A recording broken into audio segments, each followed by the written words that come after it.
Em uma luxuosa cobertura em Manhattan, Victor Ashford, um bilionário implacável do mundo corporativo, zomba cruelmente da história de Carlo Acutis durante um jantar beneficente. Para ele, fé e milagres não passam de fantasias para os fracos. Mas quando uma série de eventos inexplicáveis começa a abalar as estruturas de sua vida perfeitamente controlada, envolvendo sua filha em estado crítico, memórias de um passado esquecido e encontros impossíveis, Victor se verá diante de uma jornada que desafiará tudo aquilo em que ele sempre acreditou. O que aconteceu naquela noite mudaria para sempre não apenas sua visão de mundo, mas o próprio destino de sua família. Antes de começarmos esta história transformadora, eu gostaria de pedir que você se inscreva no canal e ative o sininho para não perder nenhuma narrativa inspiradora como esta. E deixe nos comentários de onde você está assistindo. Adoraria saber de qual parte do mundo você nos acompanha. Sua participação é muito importante para nós. Agora sim, vamos à história. A chuva batia contra as janelas do cobertura no Upper East Side, como dedos impacientes tamborilando o vidro. Victor Ashford observava a cidade lá embaixo. Nova York se estendia como um tapete de luzes piscantes, um império que ele ajudara a construir com suas próprias mãos.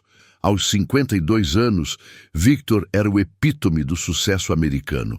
CEO de uma das maiores empresas de tecnologia do mundo, fortuna estimada em 4,3 bilhões de dólares, influência que se estendia de Wall Street a Washington. Ele ajustou os punhos da camisa Brioni enquanto os convidados começavam a chegar para o jantar beneficente que sua esposa, Helena, insistira em organizar. Victor detestava essas obrigações sociais, mas entendia seu valor estratégico. Networking disfarçado de caridade, algo que ele poderia respeitar. Victor, querido, o padre Matteo acaba de chegar, anunciou Helena, deslizando pela sala com a elegância de quem nascera na alta sociedade italiana. Seus olhos castanhos brilhavam com aquela luz que Victor há muito deixara de tentar compreender. Fé genuína. Era um dos poucos pontos de discordância em seu casamento quase perfeito. O padre Matteo era um homem na casa dos 60, com cabelos grisalhos e um sorriso caloroso que parecia deslocado no ambiente de mármore e cristal bacará. Ele cumprimentou Victor com um aperto de mão firme. Sr. Ashford, obrigado por me receber em sua bela casa. O prazer é nosso, padre, respondeu Victor com a cortesia automática de quem passara décadas em salas de reunião. Minha esposa fala muito sobre seu trabalho na paróquia. Durante o jantar, lagosta termidor, foie gras, vinhos que custavam mais que carros, a conversa fluiu entre os habituais tópicos da elite. Mercados, política, o último escândalo em Hollywood. Victor estava entediado. Sua mente já planejando a reunião do conselho na manhã seguinte, quando Helena tocou delicadamente o cristal de sua taça. Queridos amigos, ela começou, sua voz suave mas firme. Antes da sobremesa, eu gostaria que o padre Matteo compartilhasse conosco uma história muito especial. É sobre um jovem que pode se tornar o primeiro santo da era digital. Victor sentiu um músculo contrair em sua mandíbula. Não era isso que ele havia combinado. Esta era uma noite de negócios, não de sermões. O padre Matteo limpou a garganta, claramente emocionado. Obrigado, Helena. A história que vou contar é sobre Carlo Acutis, um adolescente italiano que faleceu em 2006, aos 15 anos, de leucemia fulminante. Que tragédia, murmurou uma das convidadas, tocando as pérolas em seu pescoço. Sim, mas também uma graça extraordinária, continuou o padre. Carlo era um garoto comum em muitos aspectos. Amava videogames, futebol, criava sites. Mas havia algo diferente nele. Desde os 3 anos, ele demonstrava uma devoção excepcional à Eucaristia. Dizia que a missa era sua autoestrada para o céu. Victor tomou um gole de seu Chateau Margaux 2005, tentando não revirar os olhos. Carlo dedicou os últimos anos de sua vida a catalogar milagres eucarísticos ao redor do mundo, criando uma exposição digital que viajou por todos os continentes. Quando descobriu que tinha leucemia, ofereceu seu sofrimento pela Igreja e pelo Papa. Suas últimas palavras foram sobre a Eucaristia. Fascinante, comentou um dos magnatas presentes, genuinamente interessado. E houve milagres atribuídos a ele? O padre Matteo sorriu. Vários. Curas inexplicáveis, conversões profundas. Há um caso documentado de uma criança brasileira curada de uma anomalia pancreática congênita após orações de intercessão a Carlo. Os médicos não conseguiram explicar. Foi esse milagre que levou à sua beatificação em 2020. Foi quando Victor não conseguiu se conter. Uma risada seca, quase metálica, escapou de seus lábios. O som ecoou pela sala de jantar, provocando um silêncio constrangedor. Perdão, ele disse sem soar nem um pouco arrependido. Mas com todo respeito, padre, isso é um tanto quanto primitivo, não acha? Milagres, no século XXI? Helena fechou os olhos brevemente, como se pedisse paciência aos céus. Victor, ela começou, mas ele continuou. Veja bem, ele se inclinou para a frente, os olhos azuis frios como aço. Eu admiro histórias inspiradoras, tanto quanto qualquer pessoa. Um garoto dedicado, altruísta, maravilhoso. Mas vamos ser honestos. Milagres são simplesmente eventos que a ciência ainda não conseguiu explicar completamente. Remissões espontâneas acontecem. O corpo humano é extraordinariamente complexo. Algumas coisas transcendem a explicação científica, respondeu o padre Matteo suavemente, sem traço de ofensa. Victor soltou outra risada, mais dura desta vez. Padre, eu construí um império baseado em dados, lógica, causa e efeito. Se algo não pode ser medido, testado, replicado, então é apenas wishful thinking, superstição sofisticada. Ele olhou ao redor da mesa, ganhando coragem com alguns acenos discretos de concordância. Essa história de um menino que ofereceu seu sofrimento é poeticamente trágica, sem dúvida. Mas transformá-lo em santo, atribuir curas a orações, isso é exatamente o tipo de pensamento mágico que mantém as pessoas presas à ignorância. Victor, você está sendo desrespeitoso, Helena sussurrou, suas faces corando. Mas Victor estava em seu elemento agora, como quando desmontava concorrentes em negociações. Desculpe, querida, mas alguém precisa dizer a verdade. Nós não estamos mais na Idade Média. A religião teve seu lugar na história da humanidade, reconheço. Mas no mundo moderno, é um conto de fadas para adultos que têm medo de encarar a realidade. Somos apenas átomos organizados temporariamente. E quando morremos, acabou. Não há milagres. Não há santos. Apenas química, física e o acaso cego do universo. O silêncio que se seguiu era denso, pesado. O padre Matteo apenas o observava com olhos tristes, mas compassivos. Você não acredita em nada além do que pode ver e tocar, Sr. Ashford? Perguntou o padre finalmente. Eu acredito em balanços financeiros, em código de computador, em realidade tangível, Victor respondeu, terminando seu vinho. E isso me serviu muito bem. A sobremesa foi servida em um silêncio desconfortável. Os convidados começaram a se despedir cedo. As conversas anteriormente animadas, agora reduzidas a sussurros educados. Quando o último convidado partiu, Helena encarou o marido com uma mistura de decepção e tristeza que ele não via há anos. Você humilhou o padre Matteo. Me humilhou. Eu apenas disse o que todos estavam pensando. Não, Victor, você disse o que você pensa e está cada vez mais sozinho nesse pensamento. Ela tocou o rosto dele suavemente. Quando foi que você se tornou tão frio, tão certo de tudo? Antes que ele pudesse responder, o telefone de Victor tocou. Era seu motorista, Kendrick, soando tenso. Senhor Ashford, é sobre a senhorita Sophie. Sophie. sua filha de 17 anos que estava em um retiro escolar em Connecticut. Houve um acidente, senhor. O carro dela saiu da estrada. Ela está sendo levada para o Yale New Haven Hospital. É grave. O mundo de Victor desmoronou em câmera lenta. As próximas horas foram um borrão de corredores hospitalares fluorescentes e cheiro de desinfetante. Sophie estava em coma, com traumatismo craniano severo e hemorragia interna. Os médicos eram cautelosamente pessimistas, uma frase que Victor odiava, pois não dizia absolutamente nada. Fizemos tudo o que podíamos fazer, explicou a doutora. Chen, uma neurocirurgiã que parecia jovem demais para carregar tanto peso. As próximas 48 horas são críticas. Há inchaço significativo no cérebro. Mesmo se ela sobreviver, pode haver danos permanentes. Victor olhou para a filha através do vidro da UTI. Sophie parecia tão pequena entre todos aqueles tubos e máquinas, tão frágil. Ela se parecia com a mãe. Os mesmos olhos castanhos, o mesmo sorriso que iluminava qualquer ambiente. Ou que iluminava. Agora seu rosto estava pálido, imóvel, conectado a um ventilador que respirava por ela. Helena estava ao lado dela, segurando sua mão, movendo os lábios em oração silenciosa. Victor quis zombar novamente, dizer que orações eram inúteis, que apenas a ciência médica importava agora. Mas as palavras morreram em sua garganta.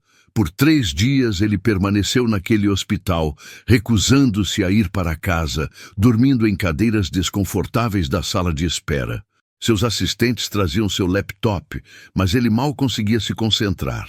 Números e gráficos que sempre fizeram perfeito sentido agora pareciam hieróglifos sem significado. Na terceira noite, enquanto caminhava pelos corredores às 3 da manhã, incapaz de dormir, Victor passou pela capela do hospital. Normalmente ele nem notaria. Apenas mais um espaço decorativo que hospitais incluíam para confortar os desesperados. Mas algo o fez parar. A porta estava entreaberta e uma luz suave vinha de dentro. Contra seu próprio julgamento, ele entrou. A capela era pequena, simples. Algumas fileiras de bancos, um altar modesto, um crucifixo na parede. E lá, ajoelhado na frente, estava o padre Mateo. O padre se virou, sem surpresa nos olhos, como se estivesse esperando por ele. Victor, ele disse gentilmente, eu soube sobre Sophie. Estou orando por ela. Está desperdiçando seu tempo, Victor respondeu, mas sua voz saiu sem a convicção habitual. E o meu? Então por que você entrou? Era uma boa pergunta. Por que ele havia entrado? Victor afundou em um dos bancos, de repente exausto, de uma forma que ia além do físico. Os médicos dizem que não há muito mais que eles possam fazer. Apenas esperar. Ver se o cérebro dela, se ela, Cristo, eu odeio me sentir impotente. Todos nós odiamos, disse o padre Mateo, sentando-se ao lado dele. É quando somos forçados a confrontar nossa própria fragilidade, nossa falta de controle final sobre as coisas que mais importam. Se eu pudesse trocar de lugar com ela, eu trocaria, Victor sussurrou, surpreso por estar admitindo isso em voz alta. Imediatamente, sem hesitar. Eu sei que trocaria, é assim que pais amam. Eles ficaram em silêncio por um momento. Então Victor perguntou, contra todo o seu instinto, aquele garoto, Carlo, você realmente acredita que ele pode interceder? Que há algo depois da morte que pode afetar o aqui e agora? O padre Mateo escolheu suas palavras cuidadosamente. Eu acredito que o amor é mais forte que a morte, que aqueles que viveram vidas de fé extraordinária continuam a tocar este mundo, de formas que nossos instrumentos científicos não podem medir, mas nossos corações podem sentir. Carlo tinha 17 anos quando morreu, apenas um pouco mais velho que sua Sophie. Ele sabia o que era sofrer, e ele acreditava que o sofrimento, quando oferecido com amor, poderia se tornar redentor. Isso não faz sentido racional, murmurou Victor. Nem faz o amor de um pai disposto a morrer por sua filha, mas você sabe que é real. Victor fechou os olhos. Memórias que ele havia suprimido por décadas começaram a emergir.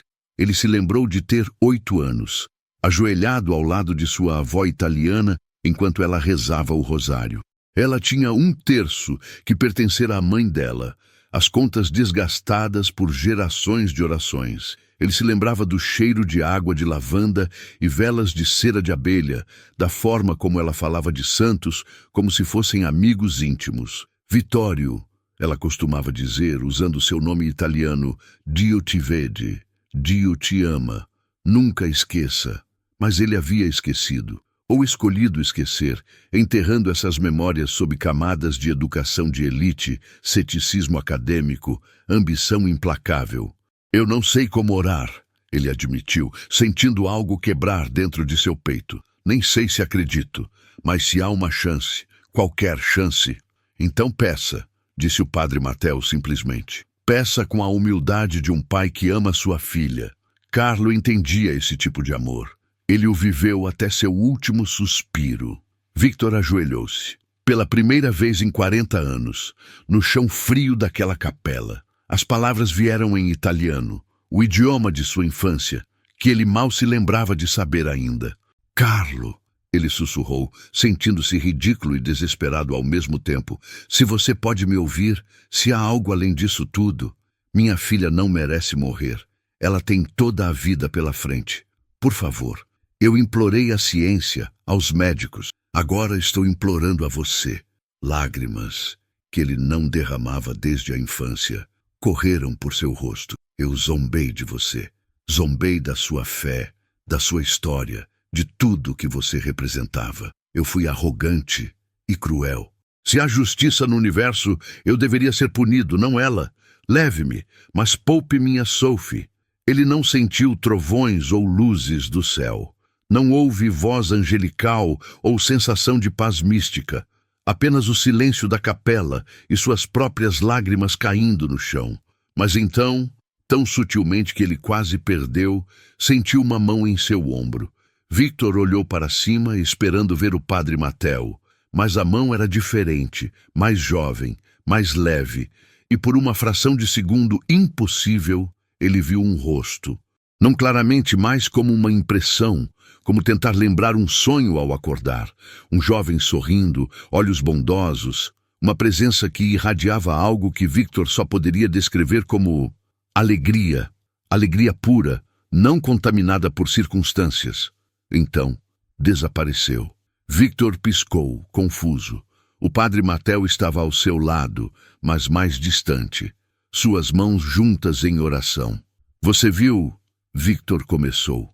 Vi você abrindo seu coração, respondeu o padre suavemente.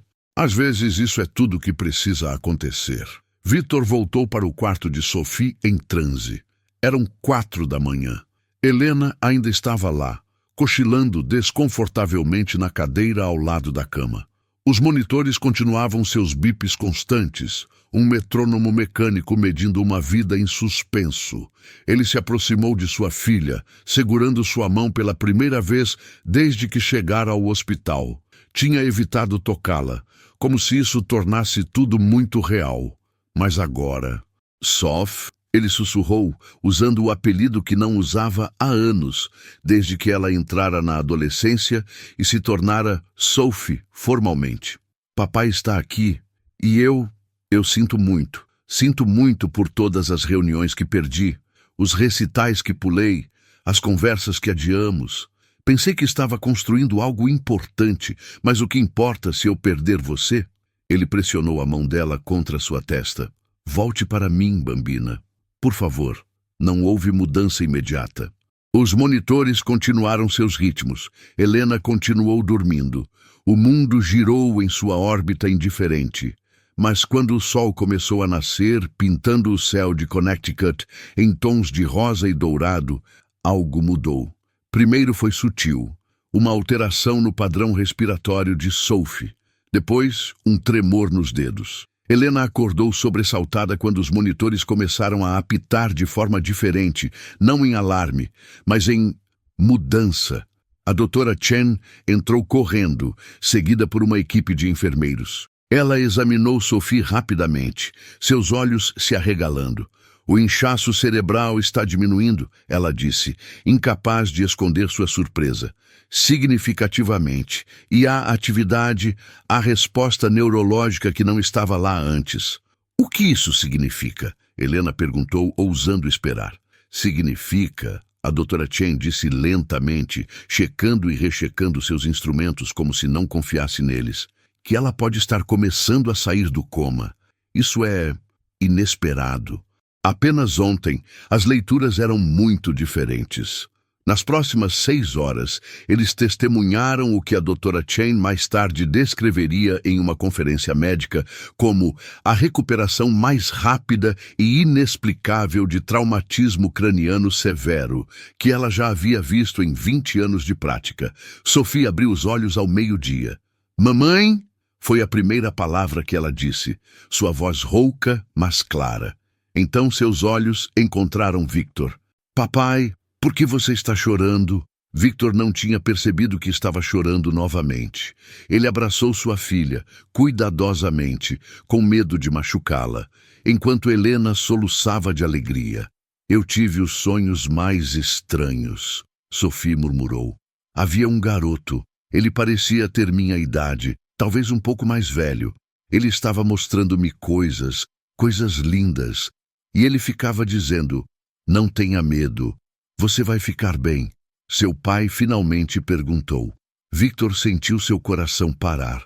Como era esse garoto? Cabelo escuro, olhos gentis. Ele estava sorrindo o tempo todo. E ele tinha um computador com ele, o que era engraçado. Ele disse que costumava criar sites sobre coisas que amava. Disse que eu deveria fazer o mesmo quando melhorasse, usar meus talentos para algo que importa. Helena e Victor trocaram olhares. Nenhum deles havia contado a Sophie sobre Carlo Acutis. A doutora Chen atribuiu a recuperação de Sophie à resiliência juvenil inexplicável. E talvez tenhamos inicialmente superestimado a gravidade do dano. Mas seus olhos traíam sua confusão profissional. As varreduras cerebrais que ela mostrou a Victor revelavam que o tecido que deveria estar irreversivelmente danificado estava funcionando. Impossível, mas ali estava. 2 semanas depois, Sophie recebeu alta hospitalar.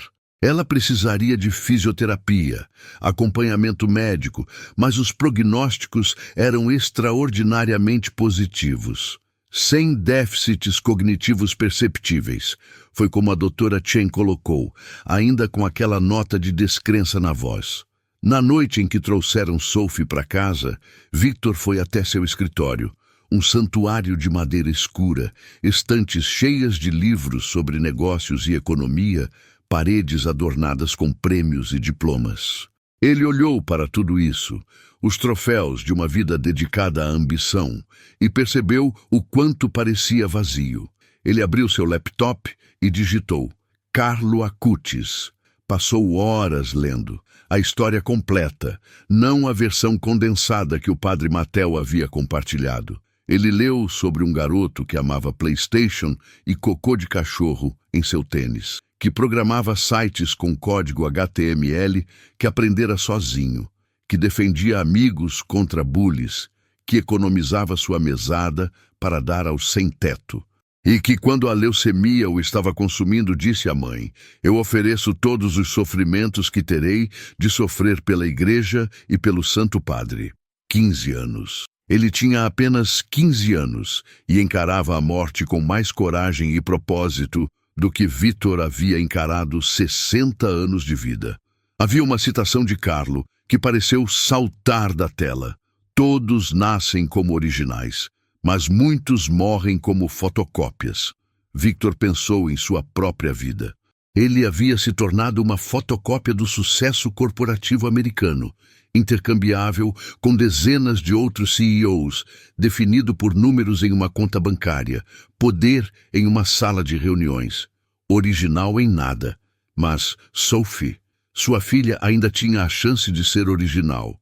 E agora, milagrosamente, ela teria essa chance. Ele encontrou um site dedicado aos milagres eucarísticos que Carlo havia catalogado. Centenas deles, de todos os continentes, documentados meticulosamente. Hóstias que se transformaram em tecido cardíaco humano, verificado por análise forense. Sangue do tipo AB positivo, o mesmo tipo encontrado no Santo Sudário. Fenômenos que desafiavam a explicação naturalista. Victor sempre havia descartado tais histórias como fraude ou erro, mas agora ele não tinha tanta certeza. Seu telefone tocou. Helena. Vem ver isso, ela disse, sua voz estranha. Ele foi até o quarto de Sophie. Sua filha estava sentada na cama, usando seu laptop pela primeira vez desde o acidente. Papai, olha o que encontrei, ela disse, virando a tela. Era um artigo sobre Carlo Acutis. Esse é o garoto do meu sonho. Eu tenho certeza. É exatamente como ele era. Sophie, você nunca viu fotos dele antes? Victor perguntou cuidadosamente. Nunca. Nem sabia quem ele era até agora. Mas é ele. Eu reconheceria em qualquer lugar. Ela leu a tela. Diz aqui que ele está sendo considerado o patrono da internet e dos programadores. Ele fez sites sobre milagres. Ela olhou para Victor com aqueles olhos castanhos que quase havia perdido. Papai, isso é real? Ele era real? Sim, Victor disse, sua voz quebrando. Ele era muito real. No domingo seguinte, Victor Ashford fez algo que não fazia em décadas. Ele foi à missa. Não em uma catedral grande e anônima, onde pudesse se esconder no fundo. Mas na pequena paróquia onde o padre Matteo servia, uma igreja humilde, em um bairro que Victor nunca teria notado antes. Ele sentou na frente. Sophie estava ao seu lado, ainda um pouco fraca, mas insistindo em ir. Helena do outro lado, segurando a mão de ambos. Quando chegou a hora da comunhão, Victor se levantou. Fazia tanto tempo que mal se lembrava de como fazer. Ele se aproximou do altar. Ajoelhou-se. O padre Matteo o reconheceu, e seus olhos se encheram de lágrimas, enquanto colocava a Eucaristia nas mãos trêmulas de Victor. O corpo de Cristo. Amém, Victor sussurrou, a palavra sentindo-se estranha e certa ao mesmo tempo em sua língua. E ali, naquele momento simples e antigo, Victor entendeu o que Carlo tinha visto. Não era sobre provas ou lógica, era sobre presença. Sobre o divino tocando o humano de formas que ultrapassavam a medição, mas não menos reais por isso. Lágrimas corriam por seu rosto enquanto ele retornava ao banco. Ele não se envergonhou delas. Nos meses que se seguiram, a vida de Victor mudou de formas que seus antigos colegas não conseguiam compreender. Ele continuou dirigindo sua empresa, mas diferentemente. Iniciou programas para funcionários sobre equilíbrio entre vida pessoal e trabalho. Estabeleceu bolsas de estudos para jovens programadores de comunidades carentes. Doou milhões para hospitais pediátricos. Mas as mudanças mais profundas eram privadas. Ele começou cada dia com oração. Lia as escrituras que sua avó havia amado. Frequentava missa semanalmente, às vezes mais, e ele falava com Carlo. Não como você faria com um santo em um vitral, distante e inacessível, mas como falaria com um amigo que entendeu tanto a tecnologia quanto a transcendência. Sophie se recuperou completamente, surpreendendo todos os médicos. Ela retomou os estudos, mas com um novo foco. Começou a criar sites, seguindo os passos de Carlo, documentando histórias de jovens que encontraram fé em um mundo secular. Seu primeiro projeto se tornou viral, alcançando milhões. Estou apenas fazendo o que ele me mostrou, ela disse ao pai quando o site foi destaque em uma grande publicação de tecnologia. Usando meus dons para algo que importa. 1 ano após o acidente, Victor recebeu um pacote. Era do Vaticano, especificamente da comissão que investigava o segundo milagre necessário para a canonização de Carlo Acutis. Eles queriam saber mais sobre a recuperação de Sophie. Victor passou uma semana escrevendo tudo. Os fatos médicos, as impossibilidades, os sonhos, o momento na capela. Ele não embelezou ou exagerou. Apenas relatou o que havia acontecido. Eu não sei se isso qualifica como um milagre pelos padrões da igreja, ele escreveu em sua conclusão. Sou apenas um empresário, não um teólogo ou cientista. Mas sei o seguinte, minha filha estava morrendo. Os melhores médicos do mundo disseram que havia pouca esperança. Eu, que havia zombado e ridicularizado a história de Carlo Acutis, me ajoelhei em desespero e pedi sua intercessão. E minha filha viveu. Pode haver explicações médicas que ainda não entendemos. Talvez um dia a ciência explique completamente. Mas no cerne da questão está isto. Eu era um homem que acreditava apenas no que podia medir e controlar. E descobri que as coisas mais reais, amor, fé, graça, resistem à quantificação. Carlo entendeu isso aos 15 anos. Levei mais de 50 para começar a aprender. Se a história dele mudou meu coração de pedra em coração de carne, já é milagre suficiente para mim. Na festa de aniversário de 18 anos de Sophie, realizada não em um hotel de luxo, mas em uma sala simples na paróquia, Victor fez um brinde. Há 18 anos, ele começou, sua voz ecoando pela sala cheia de família e amigos. Nasceu minha filha. E pensei que sabia o que isso significava. Pensei que meu trabalho era dar a ela todas as vantagens materiais, prepará-la para o sucesso nos termos do mundo. E eu estava errado. Há um ano, quase perdi ela. E naquele momento mais escuro, fui forçado a confrontar tudo que havia construído minha vida e reconhecer o quão vazio era. Foi a graça de Deus, trabalhando através da intercessão de um jovem chamado Carlo Acutis, que me deu de volta minha filha. Mas mais do que isso, que me deu de volta minha própria alma. Carlo tinha um ditado: a tristeza é olhar para si mesmo. A felicidade é olhar para Deus. Passei décadas olhando apenas para mim mesmo. Sophie, minha oração para você neste aniversário é que você continue olhando para cima, que você use seus dons, e você tem tantos, não para impressionar o mundo, mas para amá-lo. Carlo viveu 15 anos e tocou milhões. Você tem a vida inteira pela frente. Faça ela contar. Sophie abraçou o pai, sussurrando em seu ouvido. Obrigada por finalmente perguntar, papai. Ele sabia o que ela queria dizer. Na capela, um ano atrás, quando ele finalmente havia baixado a guarda, pedido ajuda, admitido que não tinha todas as respostas, quando ele finalmente havia perguntado, o padre Matteo levantou seu copo. Há um provérbio italiano que Carlo amava. Quem reza nunca está perdido. Victor, você estava perdido e foi encontrado. Que alegria nessa jornada continue. Naquela noite, depois que os convidados partiram, Victor ficou sozinho no jardim de sua casa. O céu estava límpido, estrelas perfurando o manto da noite. Ele pensou em átomos e física, em toda a arquitetura material do universo que ainda reverenciava. Mas agora ele também via além dela. Via o amor que mantinha esses átomos em ser.